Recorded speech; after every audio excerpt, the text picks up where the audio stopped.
Nunca quise volver a trabajar en bodas después de aquella noche. Han pasado años y todavía hay olores, luces y sonidos que me regresan, sin aviso, a ese salón aislado donde entendí que hay familias capaces de convertir el amor en un sacrificio silencioso. Ocurrió en 2016, en un antiguo salón de eventos ubicado a las afueras de San Miguel de Allende, lejos del centro turístico, en una zona de haciendas viejas adaptadas para celebraciones de lujo. Yo trabajaba como mesera eventual en una empresa de banquetes. No era mi turno habitual, pero una compañera se enfermó y acepté cubrirla porque necesitaba el dinero. No hice preguntas. Nunca las hago cuando se trata de pagar la renta. El lugar era exageradamente elegante. Techos altos, candelabros antiguos, mesas largas cubiertas con manteles de lino y arreglos florales tan perfectos que parecían falsos. Desde que llegamos, el ambiente se sentía forzado, como si todos estuvieran interpretando un papel. Las sonrisas duraban demasiado y las risas sonaban huecas, como ensayadas. Yo me limité a hacer mi trabajo. Servir, recoger, limpiar. Observaba sin involucrarme, algo que se vuelve automático cuando pasas desapercibida. Así noté a la novia. Se llamaba Marina, lo supe porque lo escuché varias veces en brindis y felicitaciones. Era joven, muy delgada y hermosa de una manera apagada. Caminaba rígida, con los hombros tensos, como si el vestido pesara toneladas. No parecía nerviosa, parecía resignada. El novio, Rodrigo, era todo lo contrario. Seguro, relajado, satisfecho. Se movía como alguien que acaba de cerrar un trato importante. Pero la persona que más me inquietó fue su madre. Nunca pregunté su nombre, pero no lo necesitaba. Esa mujer dominaba el salón sin levantar la voz. Vestía un traje color vino cubierto de pedrería discreta pero carísima. No bailó, no rió, no brindó. Se quedó casi toda la noche cerca de la mesa de postres, observando. No miraba a la gente, la evaluaba. Tenía esa expresión inmóvil que solo he visto en personas acostumbradas a decidir por otros. El menú había sido modificado por una razón muy clara: la novia era severamente alérgica a las fresas. Todo el personal lo sabía. Se repitió en juntas, en listas, en advertencias escritas. Nada de fresas, ni naturales ni procesadas. Por eso, cuando vi la tarta de queso decorada con una salsa roja espesa, sentí un escalofrío inmediato. No era frambuesa ni arándano. Lo supe por el color y la textura. Aquella salsa era más oscura, más densa, casi opaca. Vi a la madre del novio inclinarse, abrir su bolso y sacar un pequeño frasco de vidrio. Vertió el contenido con calma, como si realizara un gesto cotidiano, y luego empujó el plato hacia el centro de la mesa. Me quedé inmóvil. Nadie más pareció notarlo. La música seguía, las conversaciones seguían, la fiesta seguía.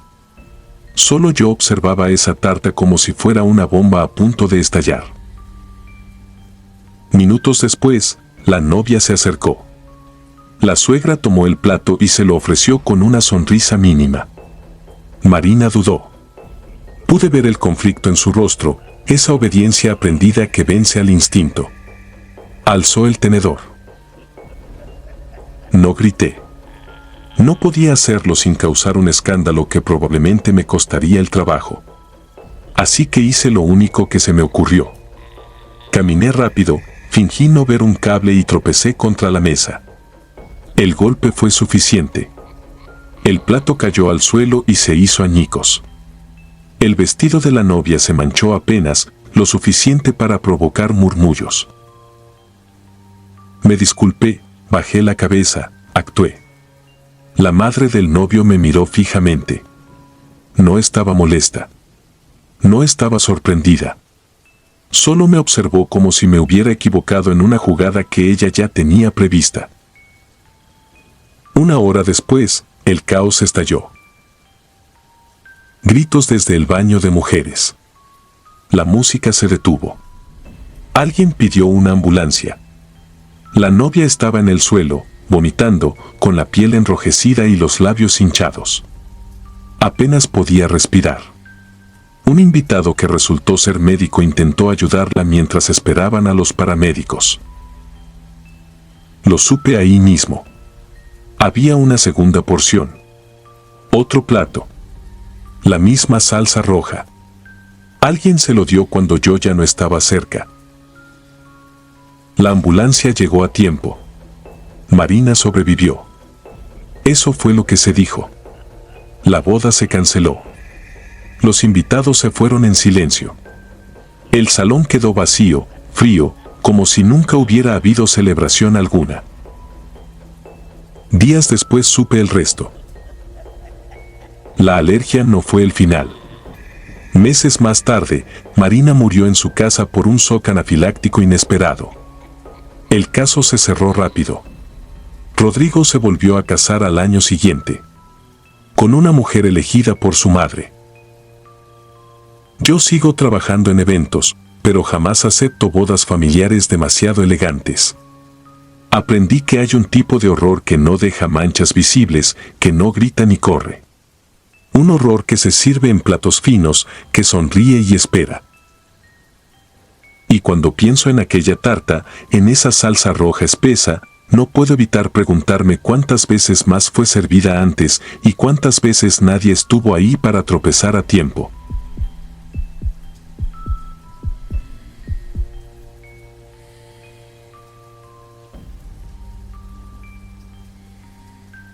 Mi esposa y yo nos casamos después, años después de todo esto, y a veces todavía me sorprendo de haber podido usar un vestido blanco sin sentir que me faltaba el aire.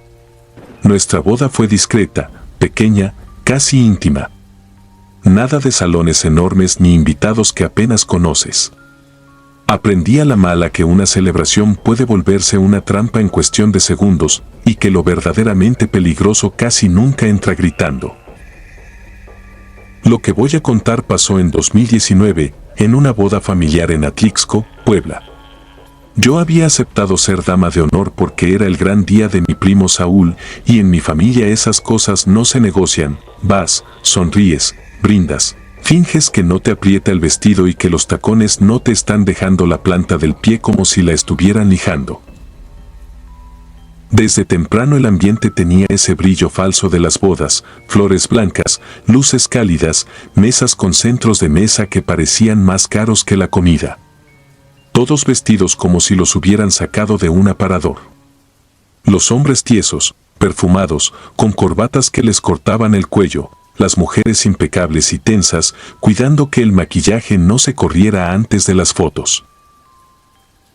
Mi novio de ese entonces, Iván, ya venía contento desde la comida. No era mala persona, pero tenía esa costumbre de tomarse todo a chiste, incluso lo serio.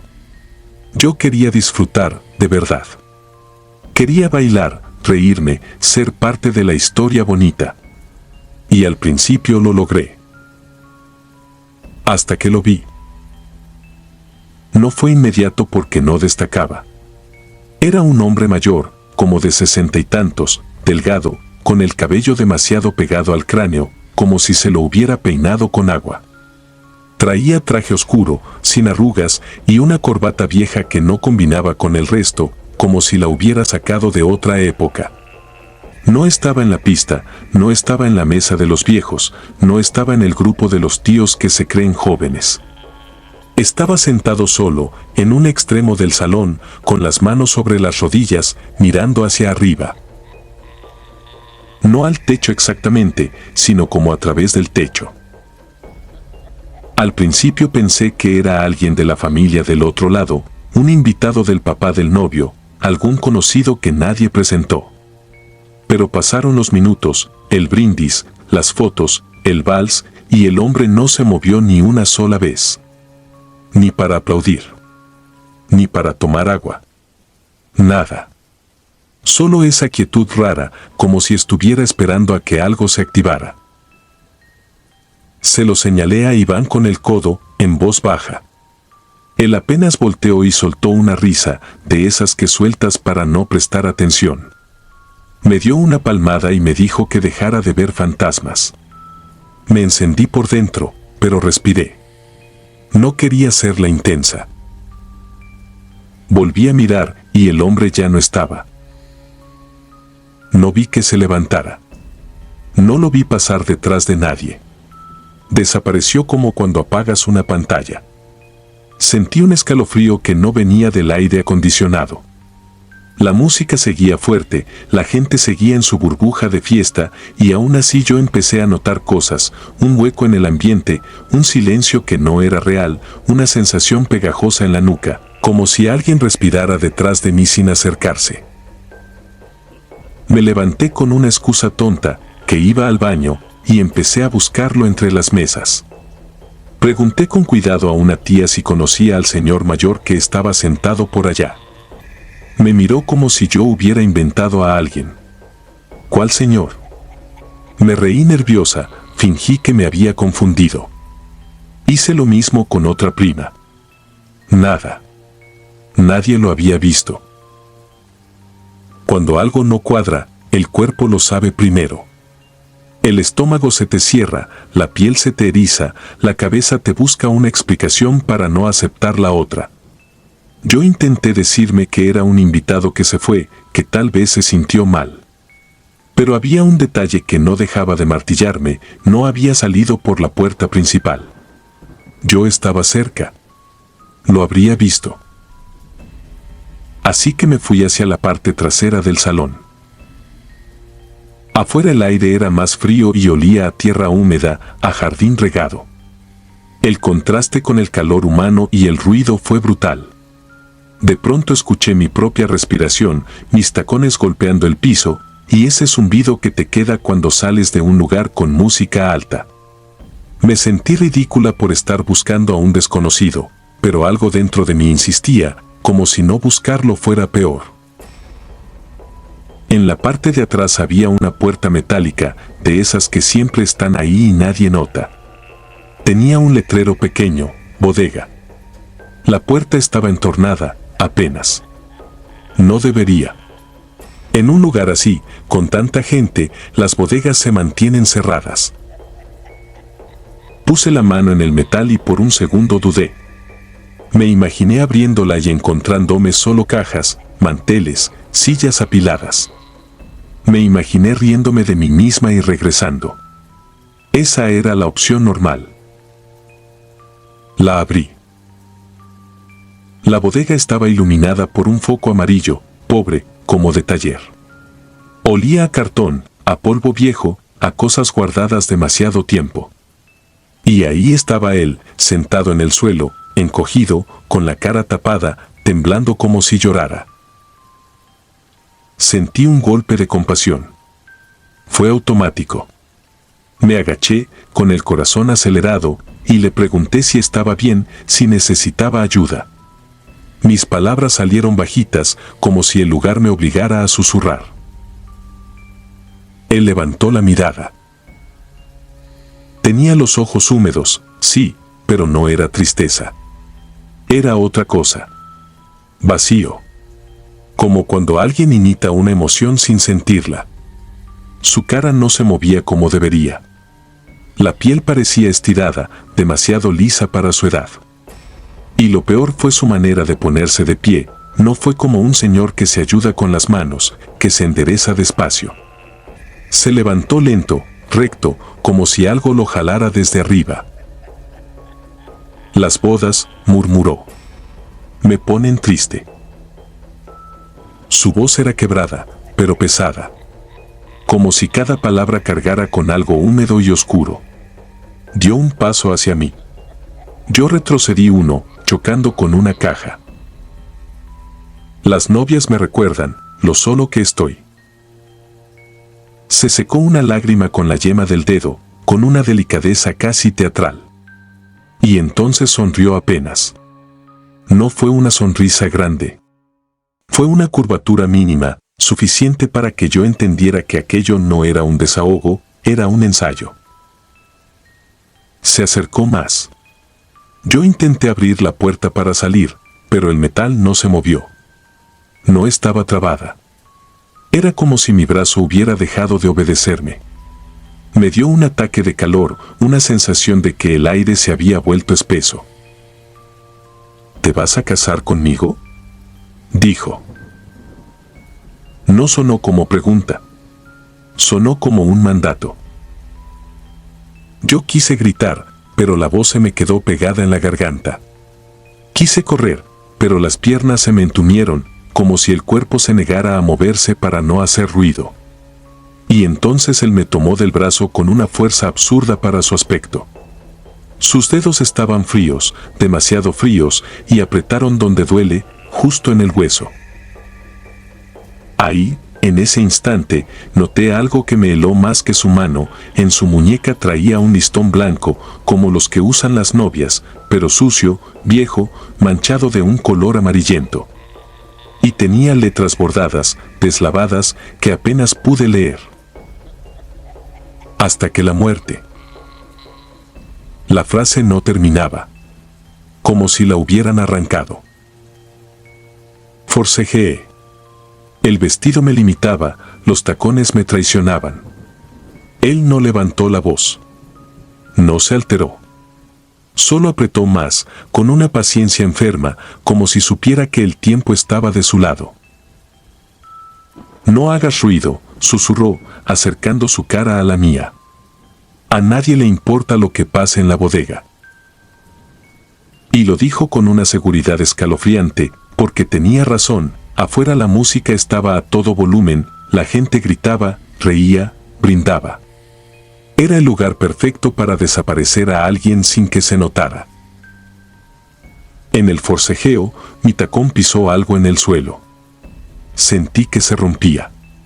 Bajé la mirada por reflejo y vi debajo de unas mantas un bulto largo, envuelto en plástico negro, amarrado con cinta. No era una silla. No era un adorno guardado. Era un cuerpo. Lo supe sin verlo completo, porque hay una forma exacta en la que el plástico se pega a la carne, una caída que no imita ningún objeto. Se me fue el alma al piso. Ahí comprendí que no era la primera. Que él no se sentía triste. Que venía a las bodas como otros van a los bares. A cazar. Y que esa bodega era su rincón, su ritual. En un arranque desesperado, le clavé las uñas donde pude, en el dorso de la mano. La piel no se rasgó como debería. Fue como rascar cuero húmedo. Pero lo suficiente para que aflojara un poco. Aproveché ese segundo y le di un golpe con el codo en la nariz. Escuché un crujido seco. Él retrocedió un paso, sorprendido por primera vez. Yo empujé la puerta con todo el peso del cuerpo. Esta vez sí se dio. Salí tropezando hacia el pasillo trasero, casi me caigo, y corrí hacia el salón sin mirar atrás. Entré a la fiesta como un fantasma, despeinada, con el brazo marcado, la respiración rota. Busqué a Iván, busqué a mi primo, a quien fuera. Quise decirlo. Quise señalar la bodega, gritar que llamaran a la policía, que había alguien ahí.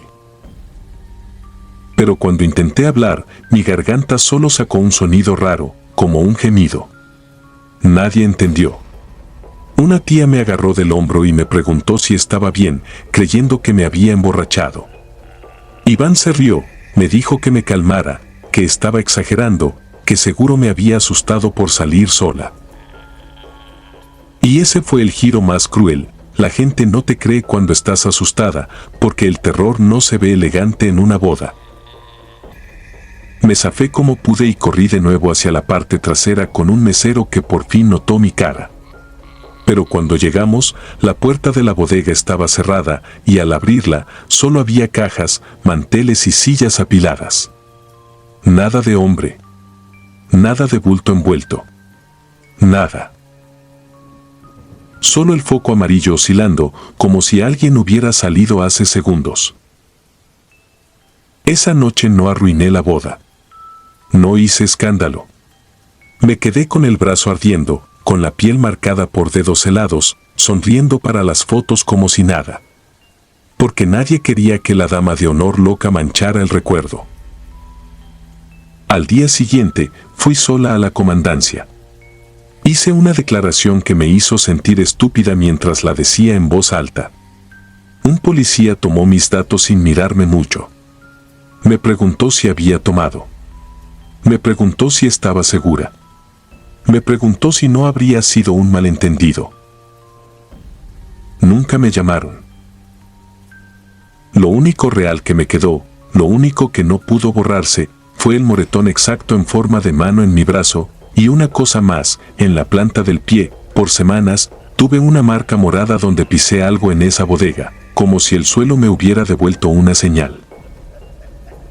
Desde entonces, cuando veo bodas, cuando escucho música fuerte y risas, me cuesta relajarte del todo. Porque entendí que hay personas que entran a esos lugares buscando amor y otras que entran buscando una novia que no regrese a su mesa. Y lo peor es que, si aprenden a sonreír, pueden sentarse entre tu familia, mirar al techo como si estuvieran aburridos, y nadie, absolutamente nadie, notará que están esperando el momento exacto para desaparecer. Yo sí lo noto. Siempre lo noto. Porque a veces, en el borde de la fiesta, todavía alcanzo a ver un listón blanco viejo en una muñeca y una frase incompleta que parece prometerte algo, con una calma enfermiza. Hasta que la muerte. Suscribirte y darle like ayuda mucho a este canal. Si ya has escuchado mi contenido antes, te ha gustado y estás disfrutando lo que escuchas en este sector, te agradeceré que presiones el botón de suscribirse. Sin más interrupciones, continuamos.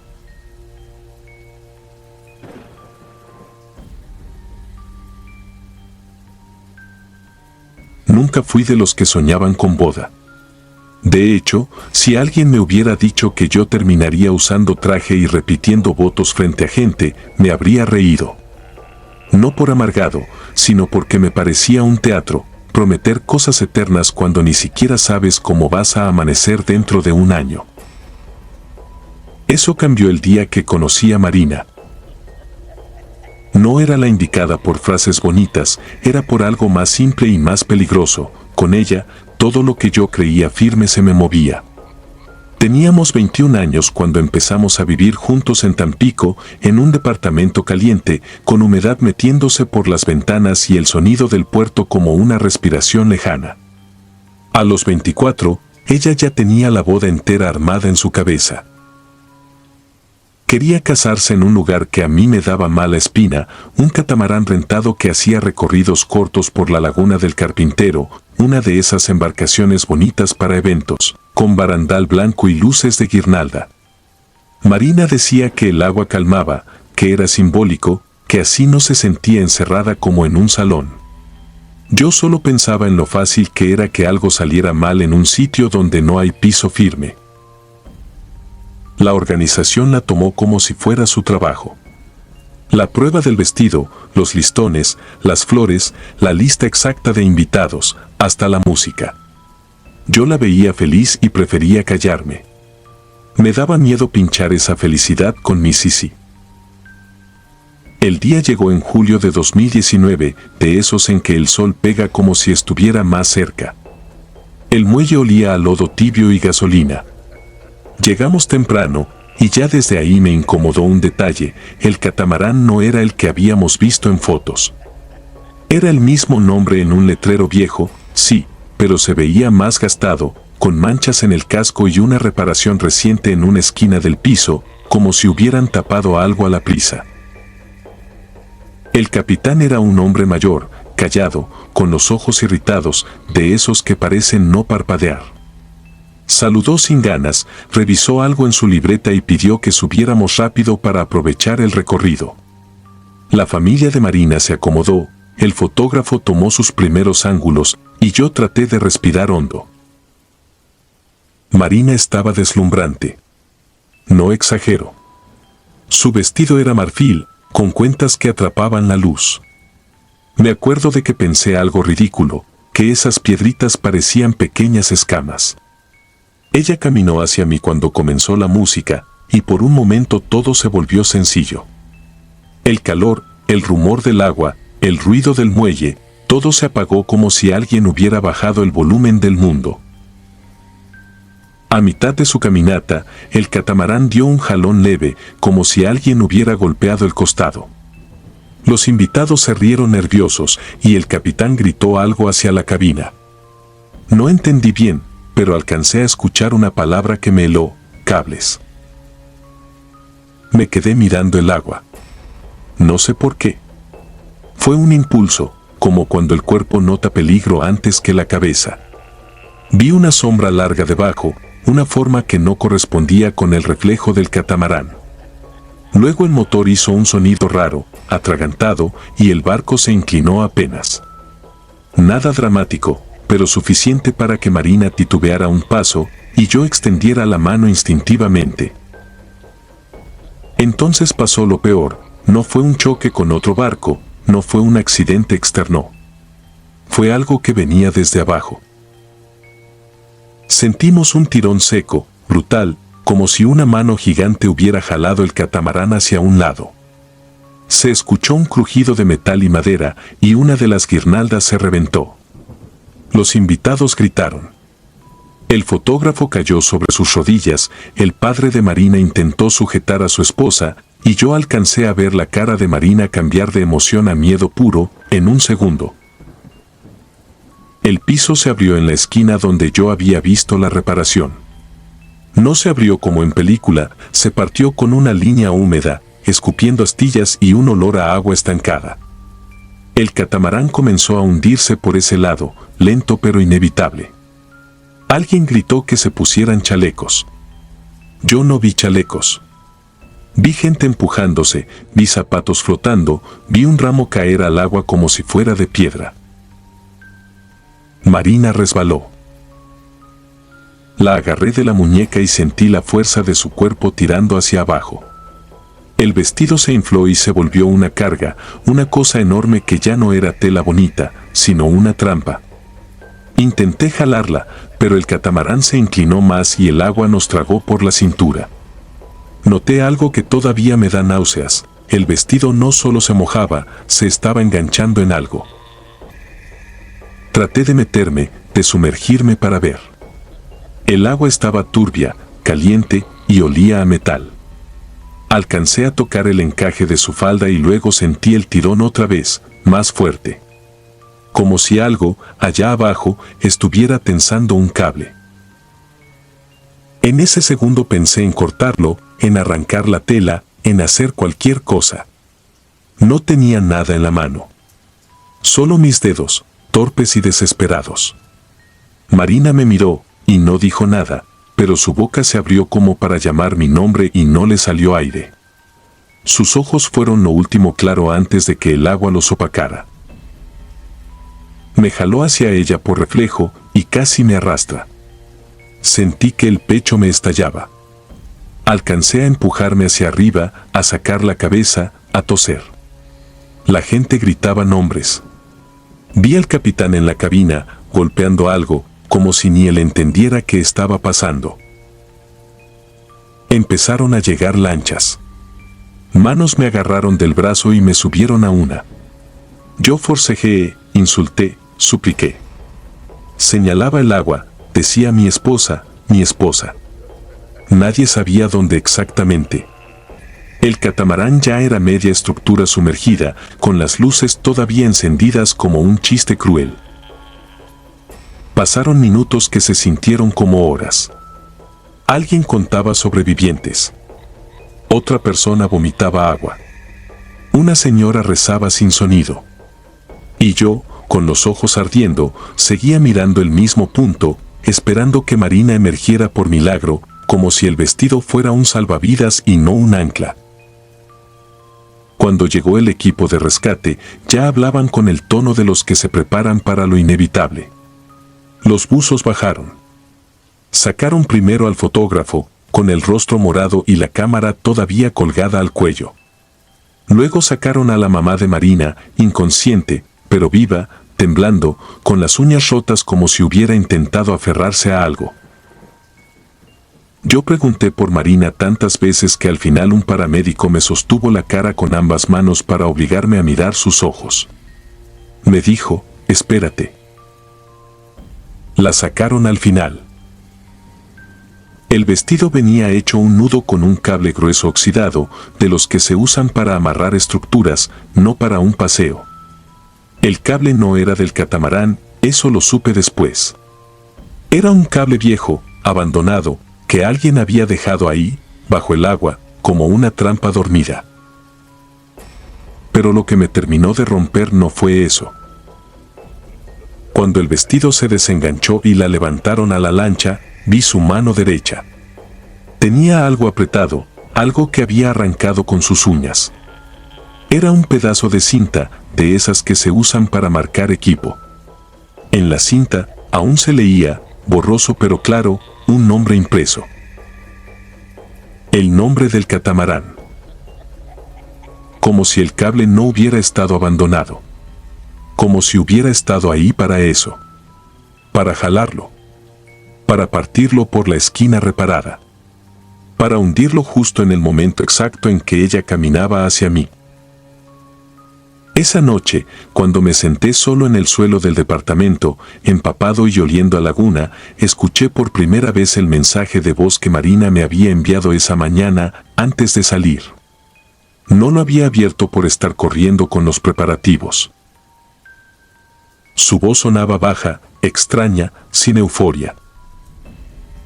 Si algo sale mal, no te metas. No intentes salvarme. Prométemelo. No lo entendí entonces. Lo entendí después, semanas más tarde, cuando un hombre desconocido tocó mi puerta, me dejó una caja sin decir una palabra y se fue.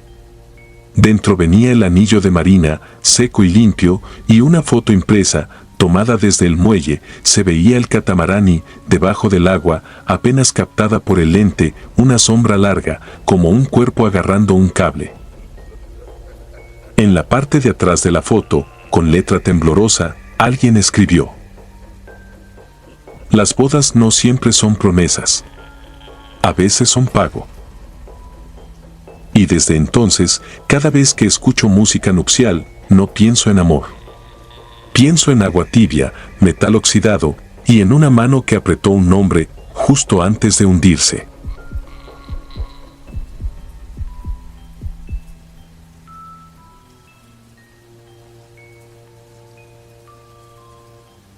Hace años yo decía que el matrimonio era una trampa elegante. No por amargado, sino por práctico, veía divorcios como quien ve choques en carretera, inevitables si aceleras lo suficiente. Todo eso me lo tragué el día que conocí a Mariana. Ella tenía esa forma de reírse que te desarma, y cuando se ponía seria, lo hacía como si estuviera tomando decisiones importantes por los dos. A los 5 meses de andar, me pidió que la acompañara a la boda de una prima lejana suya. Es en un lugar bonito, vas a ver, dijo, y yo acepté sin pensarlo. Me urgía caerle bien a su familia, y me urgía más seguir perteneciendo a su vida. La boda fue en julio de 2019, rumbo a Comala, Colima, en una ex hacienda que rentaban para eventos. De día el lugar era precioso, muros blancos, corredores largos, bugambillas reventadas en color. Pero nosotros llegamos tarde por el trabajo de Mariana, y cuando oscureció, esa misma hacienda se volvió otra cosa. La luz cálida de las guirnaldas apenas alcanzaba a pelear con la sombra de los árboles, y el aire olía a tierra mojada aunque el suelo estaba seco. La ceremonia sería en una capilla pequeña dentro del casco. De esas que no son grandes, pero tienen un altar de piedra y bancas que crujen como si guardaran secretos. Mariana me apretó la mano al entrar. No me dijo nada, pero noté que evitaba mirar hacia el fondo, donde había una puerta doble de madera oscura. La novia se llamaba Sofía, el novio Iván. Los dos se veían felices, nerviosos, normales. Eso fue lo que me tranquilizó, la normalidad. Porque uno siempre cree que el miedo llega avisando, y no. El miedo entra con música de violín y gente tomando fotos. Nos sentamos del lado derecho, cuarta fila.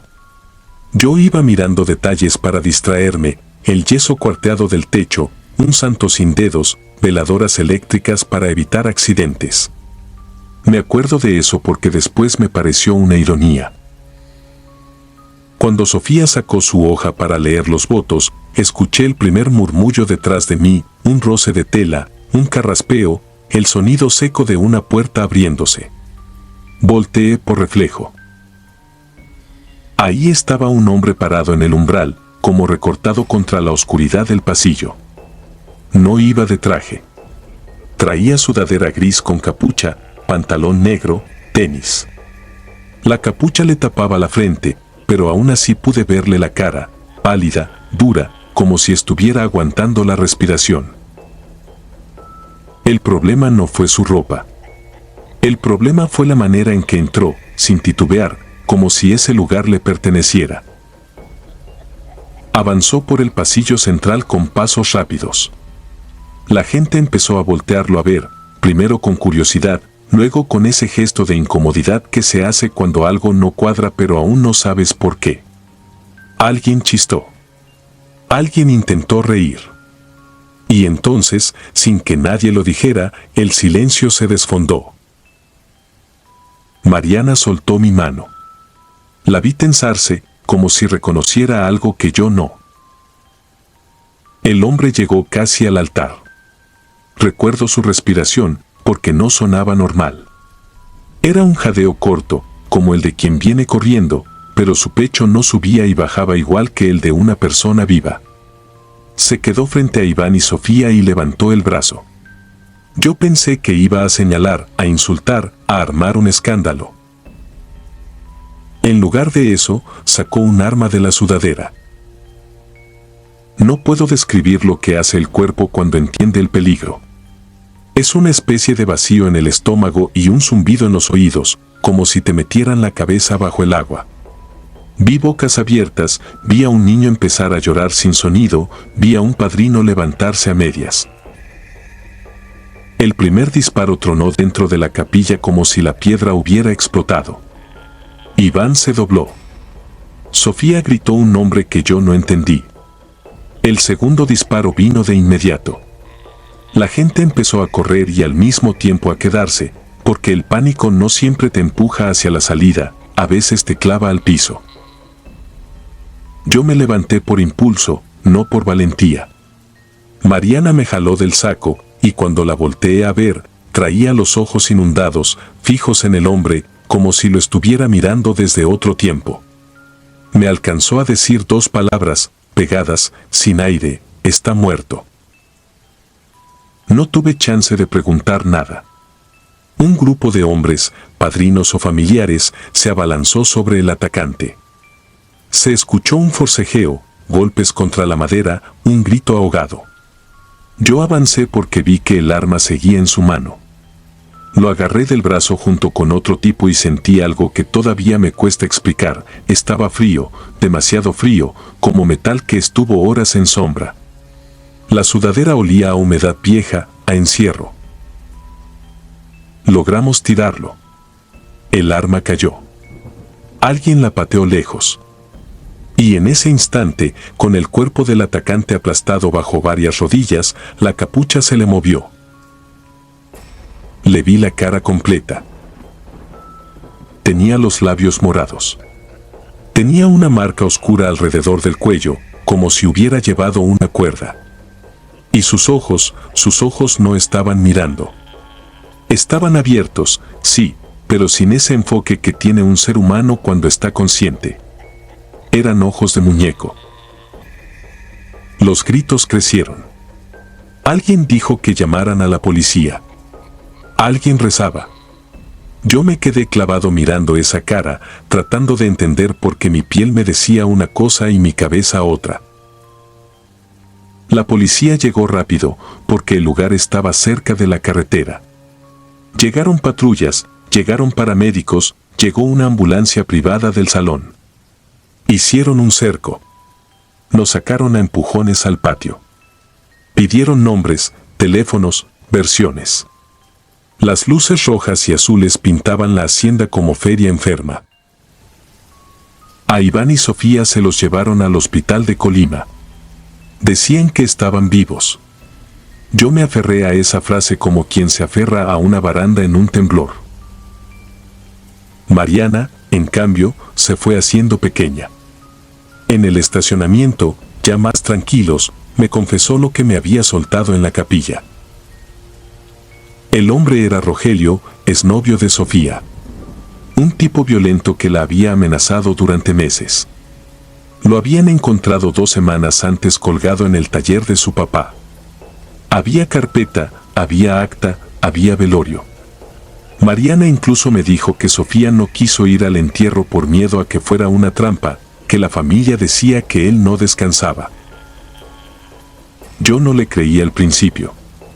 No porque dudara de Mariana, sino porque mi mente se resistía. La realidad tiene reglas, y yo necesitaba esas reglas para no volverme loco.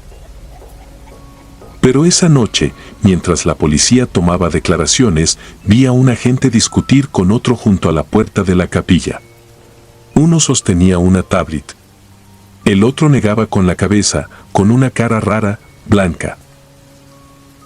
Más tarde, un policía se acercó a nosotros y nos preguntó si alguien había visto entrar al agresor desde afuera, si lo habían visto llegar en coche, si alguien notó que cruzara la reja principal. Nadie vio nada. Y entonces lo dijo, casi en secreto, como si se avergonzara, las cámaras del estacionamiento no habían captado a ningún hombre con sudadera entrando. La cámara de la capilla, la que grababa la ceremonia, sí captó el sonido de los disparos y el movimiento brusco de la gente, pero el pasillo central, en el video, estaba vacío.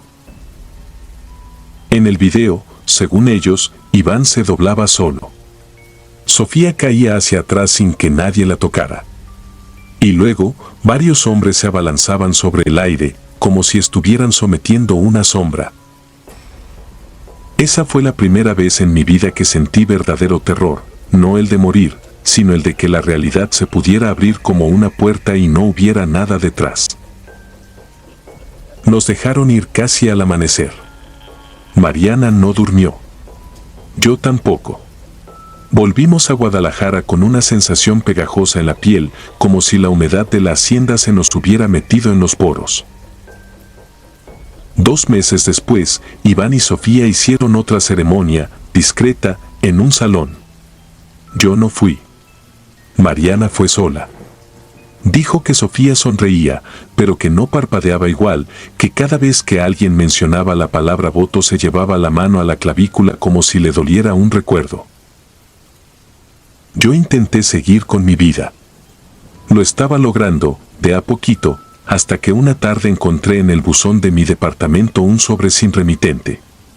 Adentro venía una sola cosa, una fotografía impresa de aquella capilla. La imagen era tomada desde atrás, como si alguien hubiera estado parado justo donde entró el atacante. Se veía el altar, se veía a la gente de gala, se veía a Sofía de blanco. Y en el centro del pasillo, entre las bancas, se veía una figura borrosa con sudadera. No era lo peor. Lo peor era lo que venía escrito con plumón negro, abajo de la foto, con letras temblorosas. Todos los testigos se casan. Esa noche, mientras trataba de convencerme de que era una broma enferma, Mariana me llamó llorando. Me dijo que la boda de Sofía no estaba registrada con la fecha del salón. Que en el acta nueva, la oficial, aparecía otra fecha. Julio de 2019. La fecha de la hacienda. Y en el apartado de testigos, donde deberían ir familiares, aparecían 2 nombres. El mío. Y el de Mariana. Desde entonces, cada vez que ella me pregunta cuándo nos casamos, yo le digo que no estoy listo. Porque hay cosas que no se sellan con anillos. Hay cosas que se sellan con sangre o con sal. Y yo sigo escuchando, algunas noches, el roce de una puerta vieja abriéndose detrás de mí.